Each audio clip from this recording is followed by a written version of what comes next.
nagkalisod. Dirira na sa baybay ni mo makitaan, dirira na sa baybay ni mo madunggan, dirira na sa baybay ni mo masayran, pero nagpadayon gyapon mi nga kusgan. Dirira na sa baybay ni mo makitaan, dirira na sa baybay ni mo madunggan, dirira na sa baybay ni mo masayran, pero nagpadayon gyapon mi nga kusgan. Sa unang panahon gubot kay ni among lugar, away diri away dito perminti lagi magwar. Diri ko nakakatug nilabad sa mong lugar, mga pobre lagi mi pero may gipantumar.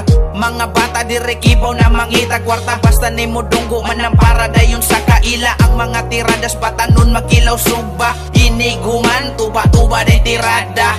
Inig sulod ni mo aning padung sa pantalan, dagan kag kaagi nga mahinumduman. Purok dos na good ni ang mga bata nagkadagan, basta kami biglon kino mo sa DJ kakawan. Pero karon disiplinado na tanan-tanan, ako ray mo daani pa